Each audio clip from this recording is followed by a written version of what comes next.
hoje nós vamos falar sobre um assunto que talvez você nunca ouviu falar, né? Quem já ouviu falar dos recabitas? Aí uns 3. Primeira vez que eu ouvi falar dos recabitas, eu conhecia muito a Bíblia. Mas na minha adolescência, com uns 12 anos, um dia de férias, que era muito raro na minha família. Férias era uma raridade na minha família. E meu pai levou a gente para uma praia muito, muito deserta, muito longe, que hoje fica ali o Jardim das Américas. Mas naquele tempo não tinha como você chegar, era muito, muito difícil, você só podia chegar por água, e a gente foi e passamos 5 dias ali maravilhosos, né? E um dos devocionais, uma manhã, foi sobre os recabitas. E aquilo ficou marcado em minha cabeça, né? Anos depois eu voltei e revisei. Mas ninguém conhece porque é num livro que ninguém lê. Quais são os livros que ninguém lê? Abacuque ninguém lê, né? Isaías, ninguém lê. Jeremias, ninguém lê, né? Isaías só quando é mensagem do fim do mundo, né? Isaías, Jeremias, Ezequiel. Esses 3 livros são muito grandes, né?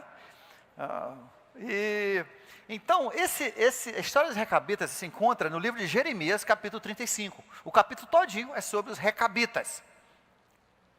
Nós vamos ler e depois nós vamos discutir alguns princípios interessantes que Deus nos ensina, porque a Bíblia diz que tudo que Deus coloca nas Escrituras é para o nosso exemplo. Todas as histórias do Velho Testamento, né, a Bíblia diz que são colocadas ali, por isso que Deus não esconde nem o bom nem o mal das pessoas, né?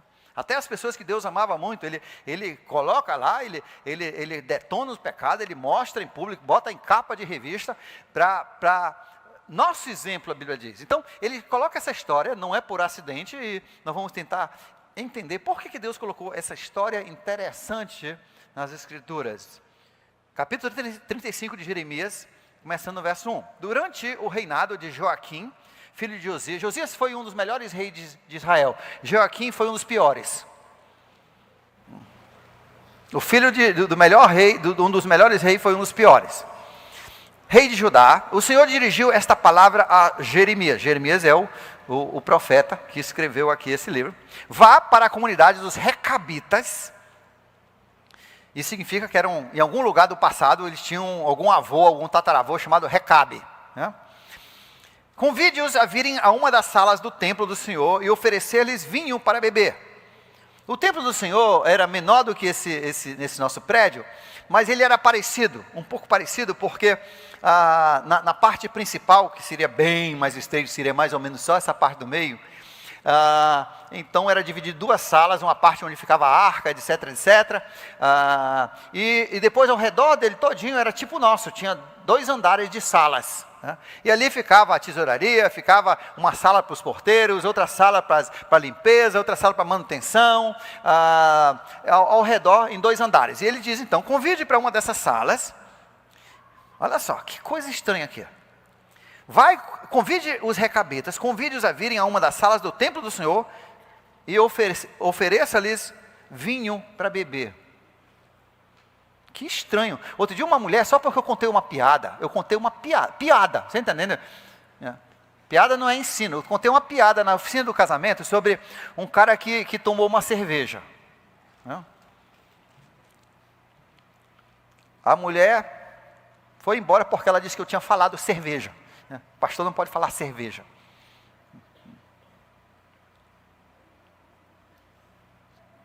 Ela achava que eu estava ensinando as pessoas a tomarem cerveja, né? A descer redondo. E eu não entendi, mas nós vamos ver que ela tem o direito de ter esse pensamento. Ela tem esse direito. Ela só não tem o direito de impor nas outras pessoas. Eu acho que eu não vou ser o pastor dela não, porque eu falei cerveja, né? Vá para a comunidade convidar. Quem é esse Deus que manda vir tomar vinho? Que negócio é esse? Rapaz, se a gente fizesse isso, a igreja ia encher, não ia não? Olha, vamos ter aqui, pode convidar os seus amigos a vir tomar uma cerveja aqui na igreja. Encher. Um bando de bêbados. Primeiro que iam chegar aqui, os diáconos da frente iam ser os bêbados, né? Os bêbados aqui, né? Ia encher aqui. Vinham para o pessoal que são mais clássicos, né? Ou a gente podia fazer cachaça também, né? Aí é que encher mesmo, né? Vá convidar essa família para tomar vinho no templo. Então busquei Jazanias, filho de Jeremias. Agora, esse aqui, Jeremias, já é outro Jeremias. Na Bíblia tem muitos nomes iguais, né? José tinha vários, né? Tinha vários Daniéis, Davis, Josué. Josué era um nome que apareceu muitas vezes na Bíblia. Então, nem sempre é a mesma pessoa, né? Por exemplo, Maria. Maria, só no Novo Testamento deve ter umas 10 Marias que aparecem, né? 4 que eu sei, né? 4 ou 5 que eu sei. Então busquei Jazanias, filho de Jeremias, filho de Abazanias. Olha só, eu acho que o amazonense está começando a procurar nomes no Velho Testamento, porque tem cada nome quase igual, né? Nome assim, bem exótico. Abazanias, seus irmãos e todos os seus filhos, e toda a comunidade dos recabitas. Eu os levei para o templo do Senhor, a sala de Anã, filho de Gidalias, homem de Deus. A sala ficava no lado da sala dos líderes, e debaixo da sala de Masaés, filho de Salom, o porteiro. Então coloquei vasilha cheia de vinho e alguns copos diante dos membros da comunidade recabitas, e lhes pedi que bebessem. Eles, porém, disseram: não bebemos vinho, porque o nosso antepassado Jonadab, grave esse nome, filho de Recabe, nos deu essa ordem: nem vocês, nem seus descendentes beberão vinho. Vocês não construirão casas, nem semearão, não plantarão vinhas, nem as possuirão, mas vocês sempre habitarão em tendas. Assim vocês viverão por muito tempo na terra, na qual são nômades. Temos obedecido a tudo que nos ordenou o nosso antepassado Jonadab, filho de Recabe. Nós e nossas mulheres, nossos filhos, nossas filhas, jamais bebemos vinho em toda a nossa vida. Isso já fazia 200 anos. Jonadab deu essa ordem 200 anos antes. O Jonadab já tinha morrido, ó. E eles continuavam, a família de Recabitas continuavam obedecendo essa ordem do seu tataravô, Jonadab. Não construímos casas para nós morarmos, nem possuímos vinhas, nem campos ou plantações. Temos vivido em tendas e obedecido fielmente a tudo que o nosso antepassado Jonadab nos ordenou. Mas quando Nabucodonosor, rei da Babilônia, invadiu esta terra, porque veja só, você se lembra que Israel, no tempo de Reoboão, filho de Salomão, por causa do pecado de Salomão, Deus permitiu dividir a nação. Ficaram 10 tribos no norte, ficaram sendo chamadas de Israel, e 2 tribos ficaram com o rei, Reoboão, chamado Judá, que eram 2 tribos só. Então, 20% só da nação ficou ali, e 80% ficou no norte, ficou com outra nação, com Jeroboão, que também se desviaram do Senhor, se desviaram, e Samaria era a capital. Quando se ouve que Samaria, aquele lugar que os judeus lá de Jerusalém odiavam, é por causa ainda dessa divisão que houve em Israel, parte da confusão. E Nabucodonosor, ele atacou, veja só, quando Nabucodonosor, rei da Babilônia, invadiu essa terra, dissemos: vamos para Jerusalém escapar dos exércitos dos babilônios e dos sírios. Os sírios tinham atacado o norte. E esse povo era nômade, eles eram ciganos. E eles então saíram do norte, vieram para o sul. Aí quando a Babilônia atacou, agora porque primeiro foi atacado o norte, né, as 10 tribos, Deus entregou eles na mão dos inimigos por causa da desobediência. E depois disso veio o ataque, né, porque os 2 grupos desobedeceram a Deus, se desviaram do Senhor, e Judá foi atacado por Nabucodonosor, pela Babilônia. E que você encontra um pouquinho dessa história em Daniel também. Então eles aí vieram para Jerusalém, onde havia mais forças para ajudar a defendê-los, porque o último lugar a ser tomado foi Jerusalém, a cidade capital. E assim permanecemos em Jerusalém. O Senhor dirigiu a palavra a Jeremias, dizendo: assim diz o Senhor dos Exércitos, Deus de Israel: vá dizer aos homens de Judá e aos habitantes de Jerusalém: será que vocês não vão aprender uma lição e obedecer às minhas palavras? Pergunta o Senhor. Jonadab, filho de Recabe, ordenou aos seus filhos que não bebessem vinho, e esta ordem tem sido obedecida até hoje, 200 anos depois. Eles não bebem vinho porque obedecem à ordem do seu antepassado. Mas eu tenho falado com vocês repetidas vezes, e contudo vocês não me obedecem. Ele era um homem, era só um homem, era um chefe de família, e ele mandou a família dele não beber vinho, e eles não beberam. Eu sou Deus, não sou só um homem, eu sou Deus e mandei vocês fazer essas coisas, vocês não obedecem. Mas eu tenho falado a vocês repetidas vezes, contudo vocês não me obedecem. Enviei a vocês repetidas vezes todos os meus servos, meus profetas. Eles diziam que cada um de vocês deveria converter-se da sua má conduta, corrigir suas ações e deixar de seguir outros deuses para prestar-lhes culto. Assim vocês habitariam na terra que dei a vocês e a seus antepassados. Mas vocês não me deram atenção, nem me obedeceram. Os descendentes de Jonadab, filho de Recabe, cumprem a ordem do seu antepassado, mas esse povo aqui de Judá não me obedece. Portanto, assim diz o Senhor dos Exércitos, Deus de Israel: trarei sobre Judá e sobre todos os habitantes de Jerusalém toda a desgraça da qual eu adverti. Começando lá em Deuteronômio capítulo 28. Porque falei a eles, mas não me ouviram, chamei, mas não responderam.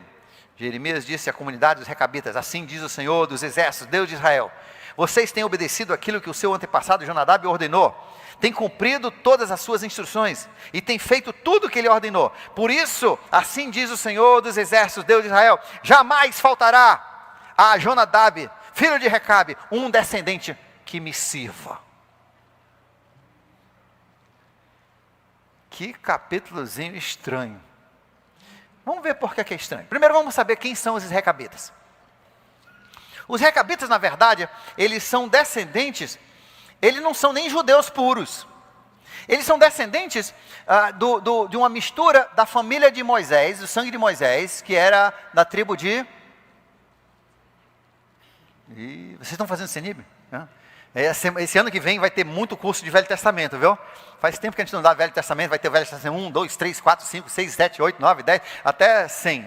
É muito Velho Testamento, eu acho que até 7, né? 7, mais ou menos. E está na hora, porque eu estou vendo que o pessoal está esquecendo ou nunca aprendeu. Né? Ele era descendente de Levi, olha só, tem aqui os diáconos que sabem.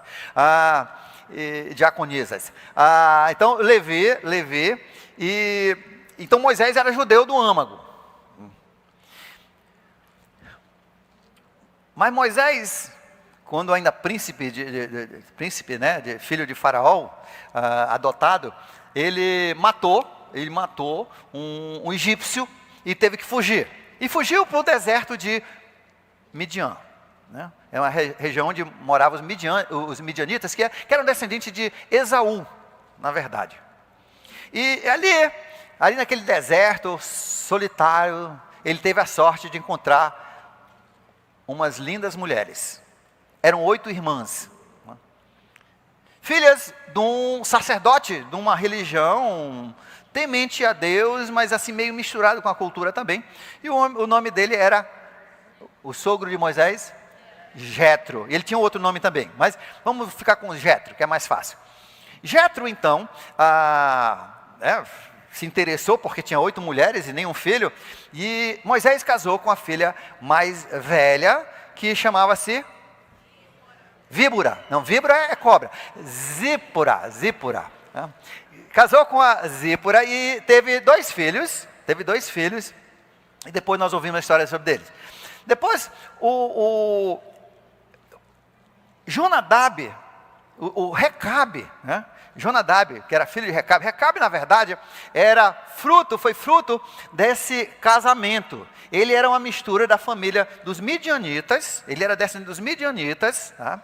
de Jetro, a família de Jetro, que agora havia entrado na família através do casamento com Moisés. Isso é interessante porque isso já mostra que Deus, desde o início, Deus escolheu os israelitas para serem os detentores dos oráculos, ou seja, da Bíblia, para os profetas de Israel serem as pessoas que iam ouvir Deus, deles serem tementes a Deus, de terem as leis de Deus, para poder chegar isso a nós. Deus escolheu Israel para poder trazer o Velho Testamento para nós, e para poder trazer Jesus Cristo para nós.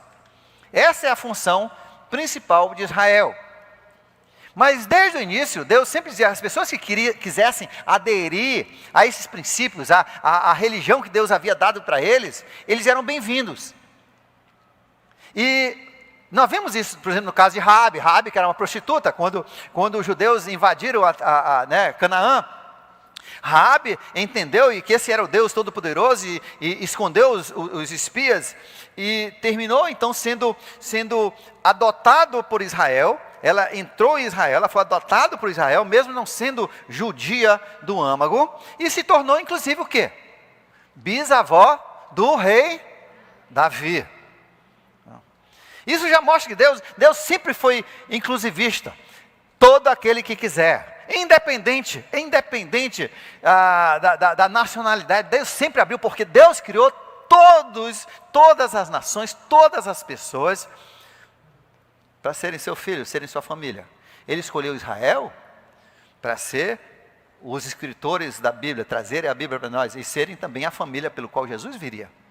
Então, os recabitas eles também foram incluídos, tá? E se tornaram parte da tribo de Judá, que é a tribo de Davi. E isso é interessante porque um dos descendentes, né, dos recabitas, que a gente conhece mais, chama-se Caleb. Você se lembra do Caleb? Não é aquele seu vizinho, moleque não. Caleb. Caleb, quem foi Caleb? Quem foi Caleb? Um dos 12 espias, né? Mas dos 12 espias que entraram para espionar para espiar a terra, 10 voltaram dizendo, olha, ninguém vai entrar, porque ali é fake news, já começou desde aquela época, não foi agora não, só agora não. Fake news já existia há muito tempo, antes da internet. Chegaram e disseram, não, ali nós vamos ser mortos, é só monstro ali, e se a gente entrar, a gente vai morrer todo mundo. 2 homens, Josué e Caleb, disseram não. Sim, tem alguns homens grandes lá, uns gigantes, mas a gente vai derrotar. Deus disse que nós vamos derrotar, é uma terra muito boa, vamos invadir esse negócio, vamos tomar essa terra. Deus está conosco. Os 10 prevaleceram, o fake news prevaleceu, ainda hoje prevalece, cuidado, tá? A maioria geralmente está errado. Você entendeu? Está entendendo? A maioria geralmente, e esse é o problema da democracia, que às vezes a maioria está errada, muitas vezes estão errados, porque às vezes votam só para aquele que vai dar mais aqui, e assim, quando você dá, esse dinheiro vem de onde? Tem uma máquina em Brasília que produz dinheiro? Não, o dinheiro vem da onde? O dinheiro com lastro, o dinheiro que tem valor, vem da onde? Bata aqui no seu bolsinho, se você é empregado, e se você paga imposto. Se você é sonegador, não bata não, tá? Mas cuidado para não ter um fiscal do seu lado, se você não estiver batendo, depois ele vai querer vasculhar a sua conta, né? Vem do seu dinheiro, não é de uma máquina não, aqui é do seu. Aí o governante chega lá e dá o dinheiro para comprar voto, é isso. Então, esses 10 espias disseram, não pode. Esses 2 disseram, vamos dar. Caleb. Aí Deus disse, então agora vocês não vão. O pessoal chorou, o pessoal resmungou, falou que Deus só tinha trazido eles para matar, para estar no deserto, que desgraça esse Deus. E no final Deus disse, então tá certo, vocês não vão entrar. Todo mundo com mais de 20 anos não vai entrar, vocês vão ficar rodando aqui no deserto, nessa areia quente, queimando a planta dos pés de vocês vão continuar rodando aqui, eu vou cuidar de vocês, mas vocês vão tudo morrer aqui no deserto, não vai entrar um de vocês, só quando morrer o último, aí vão entrar todo mundo que hoje tem 20 anos ou menos, e 2 homens, Josué e Caleb. Quando Caleb entrou na terra prometida, ele tinha 80 anos, matemática, quantos anos ele tinha? Quando ele foi espiar a terra? Ontem eu fiz umas perguntas para os adolescentes de matemática, está faltando matemática, olha, Tá falando, por isso que eu estou querendo o homeschool, que eu vou dar uma aula de matemática para alguns. Né? Mas eu nunca vi conta. Hoje, sem o computador, ninguém sabe mais somar, né? 2 e 2, deixa eu pegar meu computador. Né? E então ele tinha 40 anos e agora ele tinha 80 e ainda pegava na espada, ainda guerreou, destruiu gigantes com a sua espada. Ele não tinha medo não. Então olha, você que tem 80 anos, gente, quando Deus acabar com você, Ele acaba com você, entendeu? E leva você para o céu. Você tem 80 anos, então continua servindo a Deus. Tem alguma missão para você, talvez não seja jogar futebol pelo time da igreja, nós nem temos time, mas talvez seja jogar no time de oração, talvez seja, né, fazer um grupo de oração. Gente, só porque você vai chegando mais velho, gente, hoje a idade média é ali a gente morre com 90, você entendeu? E por isso que a gente está falido, que quando inventaram o negócio de INSS, o cara morria com 46, a mulher com 48, 50. E estavam contando que o pessoal morresse para poder dar certo. O pessoal não morre mais. Né? O cara está morrendo, mete uma máquina no cara, mete o tubo, o cara volta. Né? Hoje a vida está muito mais longa, então, gente, eu sei que a lei, eu gosto daquela lei de 60. Eu amo aquela lei, porque agora eu não pego mais fila. Né? Eu chego lá e, olha, não tem prioridade não? Né? Aí o cara diz, deixa eu ver sua carteira. Está aqui a carteira. Né? Entendeu? Não, porque eu preciso não, porque eu sou esperto, né? Eu vou aproveitar a lei, né? Eu chego, deixo todo mundo correr para a fila do avião, está todo mundo brigando aí para a fila assim, aí eu chego, quando está todo mundo, eu fico sentado, né, entendeu? Me ajeitando, aí quando, vamos embarcar agora, as pessoas de prioridade, aí eu vou lá, tá? Os bebês, né? As mães com os bebês e eu, né? O pessoal fica me olhando, né, nas Olimpíadas lá de Rio de Janeiro, o pessoal começou a resmungar porque me viram, né, e o meu cabelo ainda tinha mais um pouquinho naquela época, né, tinha mais alguns, mas não era muito não. O pessoal, esse cara não tem, tira a fila. Por quê? Porque eu cheguei lá, estava uma fila de milhares de pessoas. Eu cheguei lá na frente, digo, não tem prioridade não? Né?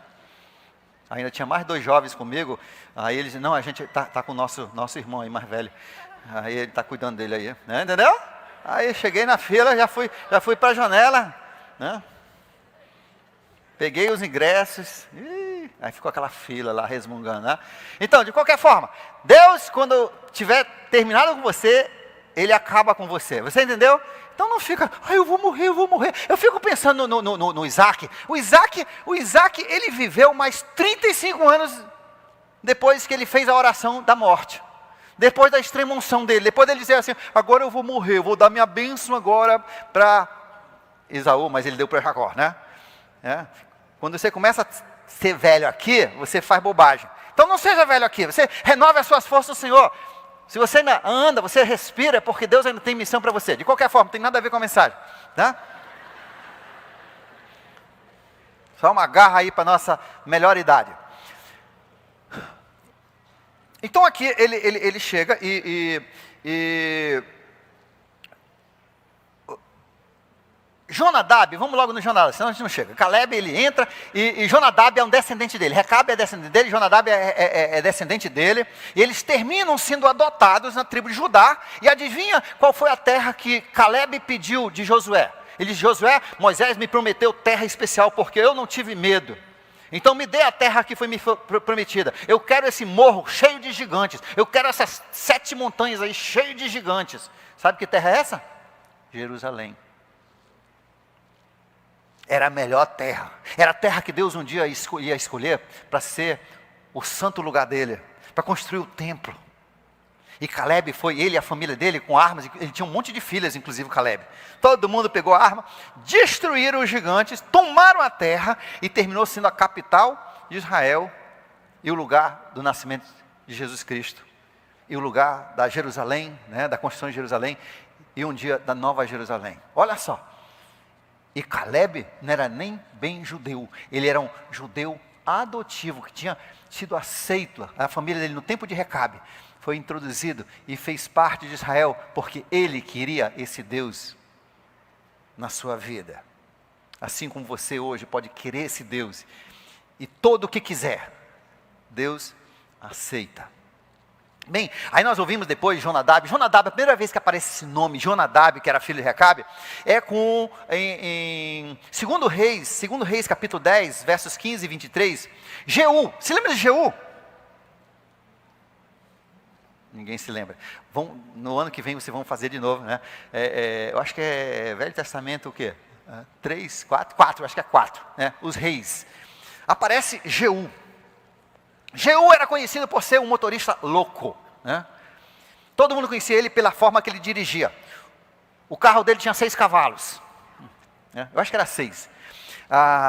E era conhecido porque ele dirigia igual amazonense, por toda parte.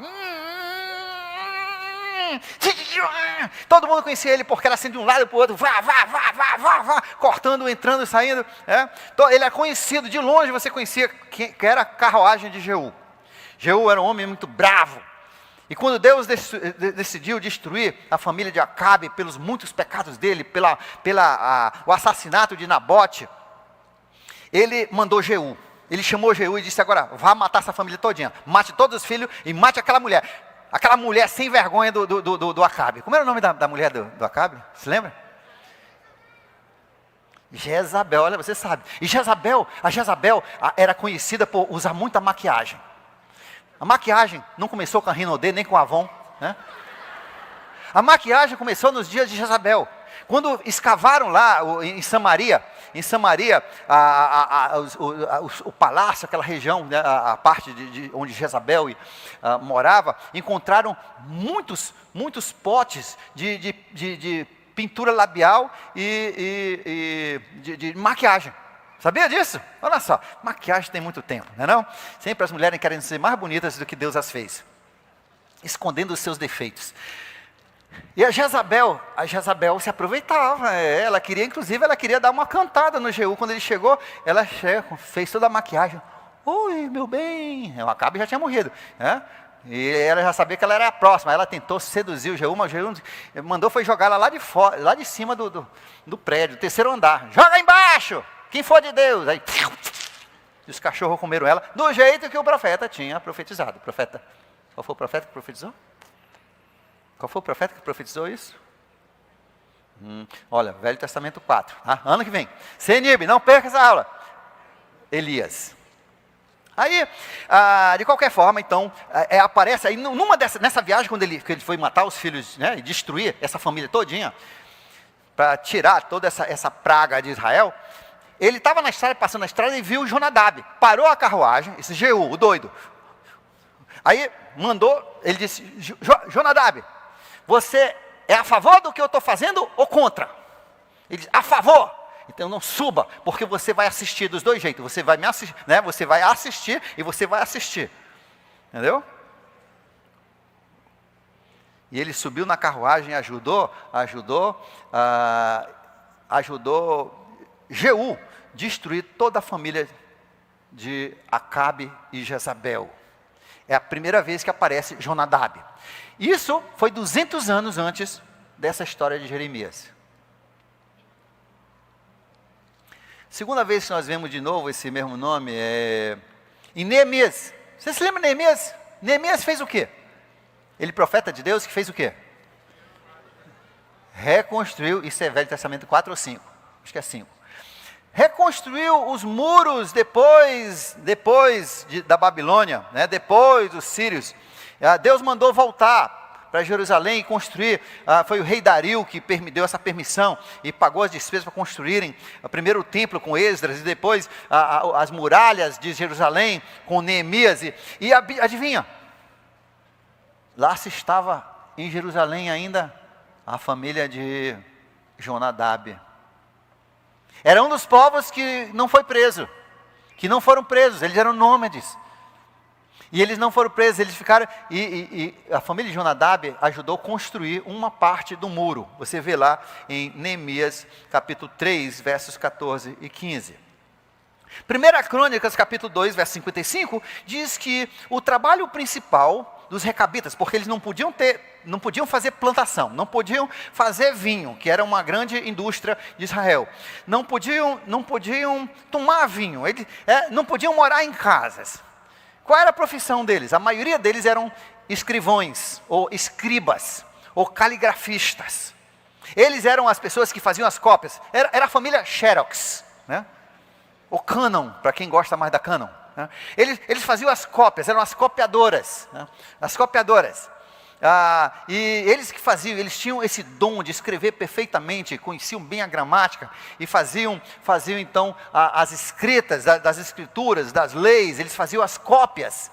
Isso aí eram conhecidos, eles faziam grande parte daqueles escribas que mais tarde aparecem na vida de Jesus. Eles faziam parte desse grupo dos escribas, eles eram bem ligados às escrituras, e é por isso que Deus disse, nunca vai faltar um de vocês no trabalho de Deus, ou seja, porque eles eram as pessoas que copiavam as escrituras, né? Alguns não eram todos da descendência de Recabe, mas muitos deles eram. Aí nós temos aqui essa parte dessas 4 leis, desses 4 mandamentos, que Jonadab dá aos seus descendentes. Não seria bacana se os seus filhos obedecessem pelo menos 20 anos os seus mandamentos? Essa família obedeceu 200 anos. Essas 4 ordens. E veja só, o que é interessante. A primeira ordem, qual é a primeira ordem? Primeira ordem, não bebam vinho. Nenhum de vocês, nem mulher, nem homem, nem criança, ninguém bebendo vinho, ninguém tomando vinho. Me diz uma coisa, isso é uma lei de Deus? Não beber vinho? É ou não é? Não? Cerveja, Deus manda não tomar cerveja? Cachaça.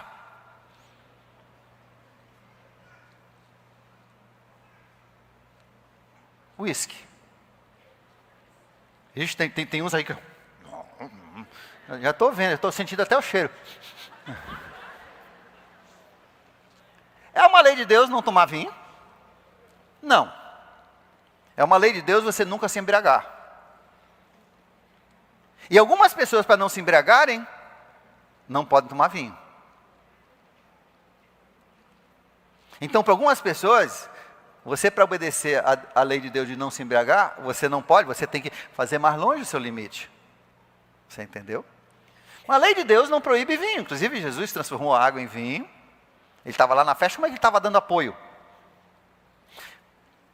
O pessoal da igreja lá de Corinto estavam tomando vinho na ceia. Inclusive, estavam tomando tanto vinho que o pessoal saía bêbado da ceia. Vamos para a ceia do Senhor. Aí o pessoal o que foi lá? Qual foi o culto hoje? Já pensou se a gente fizesse um culto para tomar vinho? Né? Cada um trazia a sua garrafa. Né? Então, obviamente, eles usavam isso na ceia do Senhor. E Deus condenou, por quê? Não porque ele disse que era proibido usar o vinho, porque o vinho era usado na Páscoa. Mas porque estavam tomando muito vinho e estavam ficando bêbados. Então, veja só, a primeira coisa que eu quero que você note, essa ordem de Jonadab não é uma lei de Deus que ele repetiu. Não foi uma lei de Deus que ele falou para a família dele. Porque se fosse uma lei de Deus, ele não precisava ter falado. Ele só tinha que dizer, olha, vamos obedecer a lei de Deus. Isso aqui foi um outro parecer que ele achou bom para a família dele. Eu quero que você preste atenção. Não era contra a lei de Deus. Deus disse que você tem que tomar vinho. Você, para ser um bom crente, tem que tomar vinho, tem que tomar uma cervejinha, uma cachaçinha de vez em quando. Para ser presidente às vezes, mas não para ser crente. Né?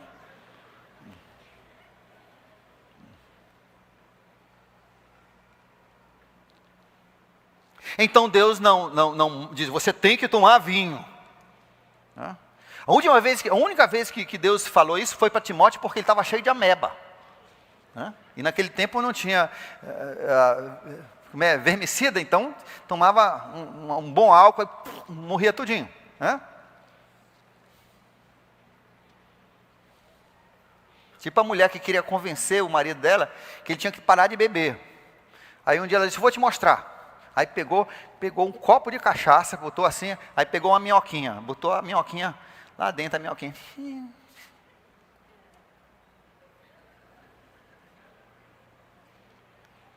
Meu bem, O que isso que te diz? O que isso te diz? O que isso te diz, meu bem? Olha o que estou fazendo. Ele disse que se eu estou com verme, eu tenho que tomar mais cachaça.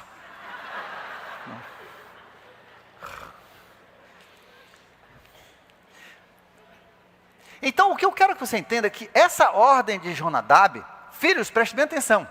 O que eu vou dizer, todo mundo que mora em casa. Essa ordem de Jonadab não era contra a lei de Deus, e não era uma repetição da lei de Deus, mas era um mandamento de sabedoria. Jonadab, por causa de alguma situação na família dele, talvez que ele via que o pessoal da família dele tinha uma tendência a se embriagar com facilidade. Tem pessoas que tomam um gole e ficam viciados. Assim como tem pessoas que tomam um trago de uma droga, usam a droga uma vez, pronto, estão viciados. E você não sabe se você é desse tipo.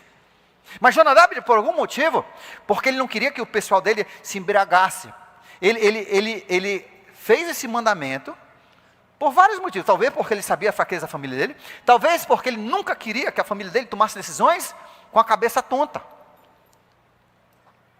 Uma vez um homem em Chicago, eu queria estar nesse dia. Na época de Natal, 3 dias antes de Natal, ele pegou toda a sua poupança. Eram uns 50, 60 mil reais, né, em dólar, né? Claro. Ele pegou, pediu para tirar todo o dinheiro dele em nota de 20 dólares. Bêbado. Aí ele foi para a esquina da rua, e todo mundo que passava, Feliz Natal. Feliz Natal. Ele deu a fortuna dele, que tinha passado anos tentando adquirir, né? Ele deu para o pessoal. Se eu tivesse lá, eu tinha rodado 3 vezes no quarteirão. Eu tinha entrado por uma porta e saído pela outra, né? Perdeu toda a fortuna dele porque ele tomou uma decisão quando estava bêbado. Por isso que Deus diz, pessoas que vão ser líderes, pessoas que vão ser filhos de reis, príncipes, que estão esperando liderança, não devem beber, para não correr o risco de tomarem decisões que vai influenciar outras pessoas com a cabeça tonta. Então talvez foi por isso, talvez Jonadab achava que sua família ia ser líder, ele já estava vendo que eles iam ser líderes. Talvez pela unção de Deus ele entendia isso, e por um motivo de sabedoria, ele disse, não vamos beber, para a gente poder sempre ser bom líder. Não sei. Talvez ele tinha lido, certamente ele conhecia as leis dos nazireus, que você encontra no livro de Números, capítulo 6, versos 1 a 21, quase o capítulo todo.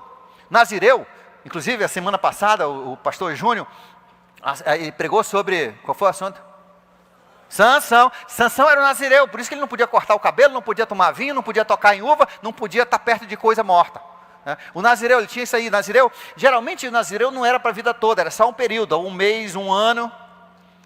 E era um voto que a pessoa tomava diante do Senhor, dizendo assim, esse ano vai ser dedicado a ti. Está começando a roncar aqui, né? Alguma coisa. Sonoplasta não está bêbado não, né? Brincadeira, só brincando. Pronto, foi embora.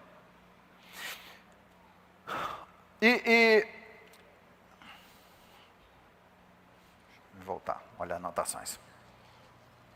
Talvez ele tinha lido sobre os nazireus, o nazireu ele se dedicava a Deus por um período de tempo. Às vezes era um ano onde ele ia dedicar esse ano para conhecer Deus. E ser usado e crescer em Deus, como alguns jovens fazem. Às vezes eles pegam 1 ano que não namoram, tem 1 ano que não usa o celular, 1 ano que eles vão dedicar aquilo só para conhecer Deus. O nazireu era assim, raramente era para a vida toda. Sansão era um que foi convocado por Deus para ser nazireu a vida toda. Inclusive é interessante quando você lê sobre o nazireu, se o nazireu estivesse fazendo o voto dele, né, ele não podia chegar perto de coisa morta, nem se fosse a família dele, né? E não podia tocar em uva, não podia tomar vinho, não podia ter casa, aquelas coisas todas. Não, casa não incluía não. Ele não podia tomar vinho, não podia cortar o cabelo e não podia estar perto de coisa morta, né? Inclusive a Bíblia diz que se o nazireu já estava terminando o tempo dele, já estava 11 meses. No outro mês eu vou tomar um vinhozinho. No outro mês eu vou cortar esse mop que tem na minha cabeça, esse monte de cabelo, esse ninho de rato que está na minha cabeça, eu vou cortar tudinho no mês que vem. Aí ele está ali no último mês esperando só passar aquele último momento. Aí de repente o colega está conversando, o cara infarta, cai no chão, pronto. Deus diz, começa tudo de novo. Aí diz que o nazireu tinha que ir lá com os sacerdotes, raspar a cabeça, tudinho, do zero, deixar carecão, começar tudo de novo, e os 11 meses não valiam, tinha que ser o período contínuo. Olha, talvez ele queria que o seu povo fosse tipo nazireu. Obviamente ele não era nazireu, porque ele não falou no cabelo, né, que era uma das marcas do nazireu, que ele não podia cortar o cabelo, mas talvez um semi-nazireu, onde essas pessoas iam ser dedicadas a Deus, para nunca esquecerem Deus. Talvez era por isso que ele queria. Eu não sei por que Jonadab falou isso, mas Jonadab falou, e o povo obedeceu. O que é que eu quero falar com você? Criança, jovem, você que mora em casa. Você mora em casa? Então deixa eu falar. Olha, o meu pai. O meu pai, ele tinha um negócio. Filho dele não ia para o cinema. Filho dele não ia para o cinema. E acabou. O meu vizinho ia, os filhos do outro pastor iam, os meus amigos de colégio iam. Você viu, Sansão? Você viu a Bíblia? Eu não vi. Eu não vi porque não tinha televisão. Meu pai não tinha televisão. Meu tio, que foi um dos inventores da televisão colorida, quis dar para ele uma televisão colorida, da GE. Meu pai não aceitou. Papai. Um dia eu digo, papai, é pecado a gente ir no cinema? Às vezes sim, às vezes não. Ele falou, depende do filme que você assiste. Mas então, se eu só assistir só filme bom no cinema, por que eu não posso ir? Ele disse, porque eu acho melhor você não ir. E no dia que você estiver pagando as suas contas, você estiver fora de casa, filho, eu não vou dar palpite. Você quiser, pode até morar no cinema. E eu não vou opinar. E sabe uma coisa? A mesma coisa. Na minha casa, as mulheres não usavam calça comprida. Aliás, muitas igrejas naquela época não usavam, né? E um dia eu digo, pai, eu era defensor dos direitos, né? Não, eu não era defensor, nunca fui rebelde. Mas eu queria saber o porquê das coisas. Eu sempre fui curioso. Eu queria saber se tinha defesa. E o pai, por que as duas irmãs não podem usar calça comprida? Isso é pecado? Ele disse, não é pecado. Mas eu acho melhor, pelo nosso trabalho que estão fazendo, que elas não usem. Agora, quando elas estiverem fora de casa, estiver pagando sua conta, casarem, podem usar calça comprida até para tomar banho. Eu não vou dar palpite. E eu aceitei isso. Eu entendi que às vezes aquilo que nós achamos frescura, como criança, adolescente, jovem, do nosso pai, às vezes simplesmente é um gesto de sabedoria, por alguma coisa, alguma inclinação, talvez uma unção de Deus que deu para ele, que nesse caso é melhor assim, e pronto, eu vou aceitar isso, e no dia que eu for adulto, eu vou fazer do jeito que Deus me orientar. Mas enquanto eu estiver ali, dependendo deles, sendo sustentado por eles, eu vou aceitar, assim como os filhos de Recabe e Jonadab aceitaram e foram abençoados por isso. O que você tem que entender, você vai ser abençoado por isso. Então, se a sua mãe, presta atenção, adolescente de criança, adolescente, se a sua mãe disser assim, olha, você não vai ter celular até os 18 anos, acostume, diga, sim senhora, eu queria muito, mas eu quero mais ser uma pessoa de sucesso. Eu quero mais ser uma pessoa bem-aventurada, uma pessoa feliz, uma pessoa bem, eu quero ser, não, eu quero ser miserável, eu quero ser pobre, eu quero ser doente, eu quero, sabe? Meu sonho é ser um cara todo doente, todo pebado, entendeu? Então desobedeça sua mãe, desobedeça seu pai. E mães e pais, vocês têm que concordar, porque eu estou vendo aí alguns pais e mães que não se concordam. O pai diz, não vai ter celular, a mãe vai e compra um iPhone. Recentemente eu estou ainda aconselhando uma pessoa que está totalmente destruída a vida. Sabe por quê? Porque a mãe deu o iPhone da última geração. Ela se viciou em pornografia com 12 anos. 12 anos. E agora não somente assiste pornografia, mas faz pornografia.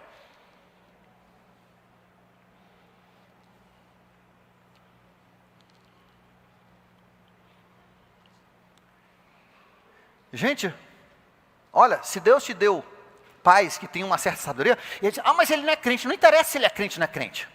Você acha que Deus só dá sabedoria para crente? Não, Deus criou o ser humano à sua imagem e semelhança. E Deus colocou você na família que Ele queria você. Por quê? Porque Deus tem escolhido algo para você. Então aceite essas coisas. Eu às vezes na escola, às vezes, tu viu um filme que passou, todo mundo falando, eu acostumei a ser diferente. Eu acostumei a não ser tirado sério porque eu não assisti. Pô, não acredito que tu não assistiu o filme. Assisti não, meu. Não assisti não. Eu li o livro de Sansão, mas não assisti os filmes de Sansão. Não.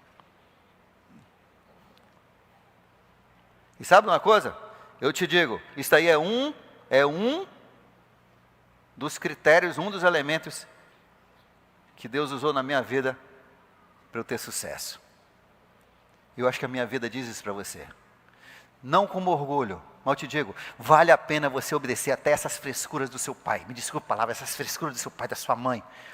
Se não forem contra Deus. A Bíblia diz, filhos, obedeçam ao Senhor. Efésios capítulo 6, versos 1 a 3. Obedeçam os seus pais no Senhor. Agora, se o seu pai diz, olha, eu quero que você vá matar aquele vizinho. Não, aí você vai falar com o comandante. O comandante, né, Deus, não. Aí você não pode desobedecer a Deus. O seu pai não pode mandar você fazer algo.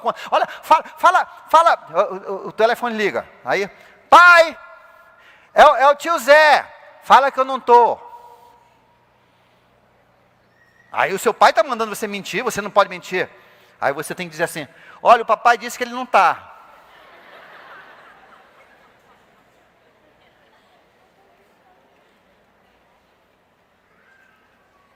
Você entendeu?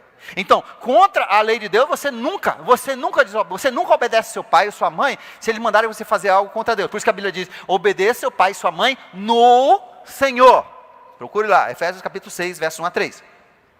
Agora, se você fizer isso, agora essas coisas aqui, não era contra Deus, não tomar vinho. Não tinha problema. Não tinha problema ele dizer, não beba vinho, aqui em casa não vai ter cerveja, aqui em casa não vai ter vinho. É a sabedoria que Deus deu para o seu pai e para a sua mãe. Aqui em casa nós vamos comer verdura. Então engula, sabe? Engula. É assim. Porque de alguma forma Deus está usando aquela pessoa, aquela sabedoria que Deus o deu como ser humano, e talvez como crente também, para ser uma bênção, para aquilo que Deus está preparando você para ser, para o sucesso da sua vida. Talvez é justamente aquilo que um dia vai criar uma fortuna na sua vida. Vai ser uma bênção na sua saúde. Você nunca sabe. E se você obedecer, certamente Deus promete que vai ser. Você entendeu? Primeira lição. Mesmo que às vezes as coisas não são da lei de Deus, mas também não são contra, se faz parte da cultura que o seu pai e sua mãe querem na sua casa, obedeça, aceite isso. Um dia você vai tomar suas decisões do jeito que você quiser, conforme você acha que é certo. Mas enquanto em casa, enquanto você for dependente, obedeça os seus pais. Por qualquer motivo, seja porque eles querem que você seja dedicado a Deus, seja porque eles não querem que você tenha a cabeça tonta, ou outro motivo qualquer. Talvez eles não querem que você se meta em drogas, né? Obedeça. E você vai ser bem-aventurado, você vai ser abençoado. Segunda coisa que ele diz assim, não construam casas. Vixe, desde quando que Deus mandou a gente não construir casa? Ele diz assim, plante primeiro os seus campos, olha só. E depois construa a sua casa. Então Deus sempre achou que você tem que ter uma casa para morar, né? Então isso é normal. Mas eles não construíram casas. Por quê? Porque ele queria que eles fossem nômades, que eles fossem ciganos. Ele entendia por algum motivo, alguma coisa que caiu na cabeça dele, que Israel ia ter problemas e que se eles estivessem sempre se movimentando, eles iam poder se esquivar dos problemas, dos castigos de Deus, quando Deus viesse e e não deixasse chover, as secas. Eles iam ter essa mobilidade, eles iam poder sobreviver em qualquer circunstância. Aliás, alguns desses que foram para a China foram altamente reconhecidos, porque a China, ela foi pró-judeu. Muitas pessoas não sabem disso. Muitos judeus foram para a China no ano 70, quando destruíram o templo. E foram com eles recabitas. E os judeus, inclusive, até 1850, a China tinha uma das maiores sinagogas do mundo. Eles eram pró-judeus, entendiam que os judeus eram muito espertos, eram um povo, eles chamavam o povo de Deus. Olha só, o povo de Deus. Outro nome deles era o povo que não come o nervo ciático. Né? Esse nervo que faz parte lá de Jacó, né? Que ele não come esse nervo que liga aqui na coluna, a perna, né? O ilho. E eles foram para lá, eles escaparam, por quê? Porque eles eram ligeiros, eram rápidos, e os chineses os admiravam porque eles tinham aprendido a sobreviver. As profissões que eles tinham não eram profissões que dependiam de estar só num lugar, eram profissões que eles podiam estar movimentando, podiam estar indo, eles eram nômades, eram ciganos, né? E conseguiam sobreviver nas mais difíceis situações. Veja só, Deus talvez tinha dado isso para Jonadab muito antes de acontecer, já preparando para a sobrevivência dos filhos dele. Mas essa lição para nós, não construir casas. Casas mostram, em comparação com tendas, é uma coisa permanente. Você enfinca ali aquele alicerce, você não leva aquela casa para outro lugar, né? E se levar é muito difícil. Eu já vi ser levado casa, mas é muito difícil. É muito difícil. E é um dinheirão você pegar uma casa, levantar e botar no outro canto, né? Aqui em Manaus eu nunca vi. Mas a tenda é algo onde você se movimenta. Deus está nos ensinando aqui que você não pode fincar muito os seus alicerces, suas raízes, num lugar, de forma que Deus não possa te levar para outro se Ele quiser. Que a gente tem que entender que nós somos passageiros. 1 Pedro, capítulo 2, versos 10 e 11, diz assim: vivam como peregrinos. O peregrino, ele mora em barraca. Vivam como peregrinos, sempre pronto para o próximo destino, próximo lugar, onde Deus te levar. Não enfinque muito os seus alicerces aqui nessa terra. Porque esse lar, nós somos como Abraão, que procurava uma cidade não construída por mãos humanas, mas construída pela mão de Deus. Lembra Hebreus, capítulo 12? Nós estamos em transição. Isso aqui não é o nosso mundo final. Nosso mundo final vai ser uma absorção desse com o mundo de Deus, com a cidade santa. Então, o que você constrói aquela mansão bonita. Me diz uma coisa, você construiria uma mansão bonita, bem bonita assim? Investiria todo o seu dinheiro numa mansão, numa área que a prefeitura já disse que vai tirar as casas? Os terrenos estão tão baratos, eu vou construir minha casa lá, que está bem barato. Sim, tão barato porque a prefeitura vai derrubar as casas do dia. Você construiria? Não. Se tiver já construído, aí a gente briga, né? Mas não constrói. E assim também, veja só, toda a terra vai ser destruída. Quando Jesus voltar, é tipo assim, a prefeitura está ali com os tratores, sabe? E você está construindo a sua casa, investindo todo o seu dinheiro. E a prefeitura aqui, só esperando a ordem judicial.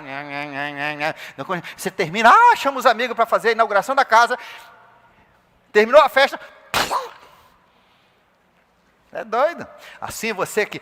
E quando nós começamos a investir tudo aqui nessa terra, Deus diz assim, não investe tudo aqui assim, a gente tem que ter o nosso lugar para viver, mas se Deus nos trocar, a gente troca. Por quê? Porque todos nós vamos sair daqui, nós não vamos ficar por aqui. Então não invista demasiadamente, sempre seja esperto em como você distribui a sua renda. Deus diz sempre, lembre daqueles outros que precisam de ajuda, seus irmãos, porque em ajudar o seu irmão você ajuda a Jesus. Não se esqueça do evangelho, de sempre estar ajudando, pegando parte disso. Deus tem abençoado algumas pessoas para você ter mais dinheiro. Deus abençoa as pessoas com o dom de ganhar dinheiro. Isso é um dom que a Bíblia fala. Mas não é para você gastar e ter uma casa maior do que os outros, um carro melhor do que os outros, roupa melhor do que os outros, só com um jacarezinho e grife, sei lá qual é a grife. Se você ganhar uma, olha, essa aqui tem grife? Tem não. Mas eu tenho umas que tem grife. Mas ou foi uma super promoção, ou é falsificada, eu não sei a diferença, que eu nunca falei com o jacarezinho. Se ele é falsificado. Mas por algum motivo, ou ganhei alguma forma, mas olha, se Deus te desse, se deu. Agora eu ir gastar R$500 numa camisa, está doido. Eu compro uma para mim, para o meu time de futebol, entendeu? De 50 lá no bate-palma, e de top, lá de R$50 é top. Né? Então, o que Deus está dizendo? Deus está dizendo nessa parte, olha, não invista tudo aqui nessa terra, vista no céu. É isso que ele fala ali na parábola do mordomo infiel. Ele diz, invista no céu, porque você não vai ficar por aqui. Olha, quando eu já investi em algumas ações, e olha, uma vez eu perdi todo o meu dinheiro numa ação, foi um negócio da China, ó. Foi um negócio, rapaz, baixaram as ações, digo, agora eu vou ganhar dinheiro. Comprei muitas, peguei todo o dinheiro que eu tenho uma parcela de dinheiro que eu invisto em ações, só. Porque aí se eu perder, eu só perco aquela partezinha. Né? Tipo dinheiro de cassino. Você não deve jogar em cassino. Aí eu investi ali, rapaz, lancei um negócio, eu vi uma oportunidade, baixou o preço, aí, pá, comprei. No dia seguinte o banco fechou. Cara, eu perdi todo aquele dinheiro. Graças a Deus isso não era muito, perdi tudo. E eu me lembrei mais uma vez, é assim que Deus diz com a sua vida. Um dia Jesus vai voltar, quando vai voltar, tudo que você investiu nas coisas terrenas foi. O que você investiu no céu, vai. Aí nós vamos descobrir quem é o pobre e quem é o rico. Então Deus diz assim, com essa ordem aqui, olha, cuidado como você investe. Terceira coisa, não plantar vides, não plantar plantações de uvas. Tá? Primeiro, não plantar. Não plantar fala de, você planta para ganhar dinheiro. Aliás, alguns dos homens mais ricos do Brasil trabalham em agricultura. Paraná, Rio Grande do Sul, principalmente Paraná. Homens riquíssimos. E ainda vem uma verba do dinheiro, do governo para eles também, né? Você sabe, né? Pessoas que não precisavam. Quem precisava é aquele cara que está lá no barranco, que não nasce nada. Você planta 10 mandioca, nasce uma. Né? Que terra ruinzinha aqui para plantar. Isso aqui não foi feito para tirar peixe. Plantar peixe, não plantar coisa. Só, a única coisa que presta aqui é abacaxi. Abacaxi e peixe. Né? O resto é uma perda do seu dinheiro. Eu já plantei de tudo. Né? Cara, aqui é uma miséria. Você quer ser agricultor? Vá para o Paraná. Lá a terra tem 4 metros de solo fértil. Aqui não tem nem meio centímetro de solo fértil. Então, de qualquer forma, você planta, mas você planta para ganhar dinheiro. Você que planta, ganha dinheiro. Outra coisa que está dando também aqui é a banana, né? Só 2 coisas. Tá? Então, você planta para ganhar dinheiro. Então, ele disse, não plantem. Não sejam fazendeiros. Por quê? Porque isso aí, as pessoas que faziam as plantações era para ganhar dinheiro, pensar em riqueza, ficar rico. O que Deus está ensinando para a gente, olha, não seja o teu alvo, o meu alvo não pode ser ficar rico. Independente da carreira que você tem, se é advogado, médico ou agricultor. O alvo não pode ser ficar rico. A partir do momento que você começa a pensar em ficar rico, você entra na seita, que Jesus disse que é a seita mais contra o Evangelho, a seita do dinheiro, a seita da riqueza. Jesus disse, o grande concorrente com o cristianismo, o grande concorrente com os filhos de Deus, o grande concorrente de Jesus é o amor ao dinheiro, é querer ficar rico. Paulo diz, aquele que quer ficar rico, 1 Timóteo capítulo 6, se não me engano, aquele que quer ficar rico, deixa eu ver aqui, deixa eu dar para você o versículo. Aqui, 1 Timóteo capítulo 6, verso 9. Aquele que quer ficar rico, aquele que foca a riqueza, vai cair em muitas tentações. Que adianta o homem ganhar o mundo inteiro e perder a sua própria alma, perder a alma dos seus filhos. Então o que ele está ensinando aqui para os seus filhos, Jonadab, e para nós, por extensão, gente, nós quando investimos nossa vida, nosso tempo, nossa energia, nossa inteligência, quando nós investimos isso, cuidado para não investir em coisas que são só terrenas, que vão acabar por aqui.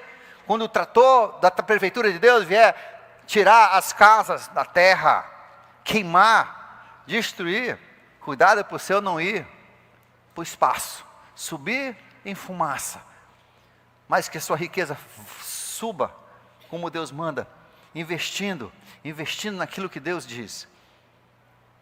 Aí ele faz a quarta coisa, ele diz, não plante vinhas, Porque as vinhas eram plantadas pelas pessoas porque eles queriam fazer vinho para curtir a vida.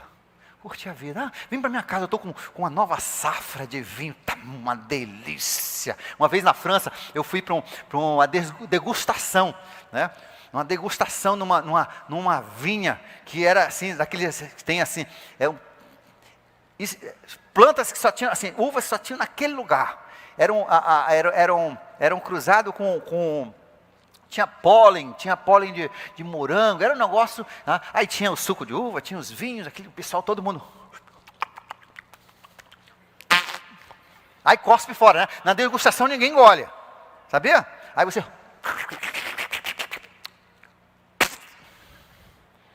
Todo mundo cuspindo aquele vinho que quando chega no supermercado tá R$200 a garrafinha lá, o pessoal cuspindo fora.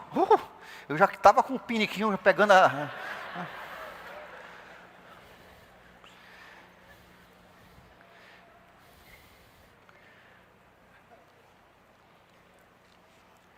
as vinhas, plantar vinhas significa investir para satisfação, para diversão. Todo mundo precisa de férias, todo mundo precisa relaxar um pouco de vez em quando, todo mundo precisa. Mas olha, você não pode viver só para satisfazer a sua vontade de diversão. Isso não pode ser o seu alvo. De ter uma vida de luxo, uma vida de diversão, uma vida de brincadeira, uma vida de dopamina. Isso não leva a nada. É isso que Jonadab estava ensinando aos seus filhos. Então, para encerrar hoje, nós aprendemos 4 lições. E por quê? Porque Jonadab, com a sabedoria que Deus o deu, ele ensinou os seus descendentes que se obedecessem isso, eles iam ser abençoados. E depois Deus vem em cima e dá mais uma bênção. Ele disse, por causa disso, da obediência de vocês nunca vão deixar de ter pessoas que me sirvam na minha casa. E até hoje, em algum lugar do mundo, em alguns lugares do mundo, existem descendentes de Jonadab que servem a Deus. Agora, encerrando, nós temos 2 grandes lições. Primeiro, essa lição que eu já falei, para os filhos em casa. Vou falar de novo a palavra, essas frescuras do seu pai, da sua mãe, que às vezes são irritantes, como por exemplo, meu pai não podia ir para cinema, né? Não tinha televisão em casa. Minha irmã não usava calça comprida, minhas irmãs não usavam calça comprida. A gente não ia para nenhum aniversário dia de domingo. Dia de domingo ninguém brincava, era um dia consagrado ao Senhor. Era um dominguista, não era flamenguista, nem sabatista. Era batista, mas não do sábado, do domingo. Sabe uma coisa? Tudo isso me fez o que eu sou. Tudo isso me deu a disciplina que hoje eu tenho, que hoje eu entendo que foi o motivo do sucesso. Tudo isso me levou a entender que eu podia ser diferente. Eu não precisava ser igual aos outros, eu não precisava ter a mesma calça dos outros, não precisava ter o mesmo piercing do outro, não precisava ter a mesma tatuagem do outro. Eu podia ser diferente, eu podia ser eu, o que Deus me fez para ser. Me fez um pouco menos suscetível à influência das multidões. Me ensinou a ser líder, não rabo, que o líder sempre é diferente. O seguidor sempre segue as modas e a onda da população.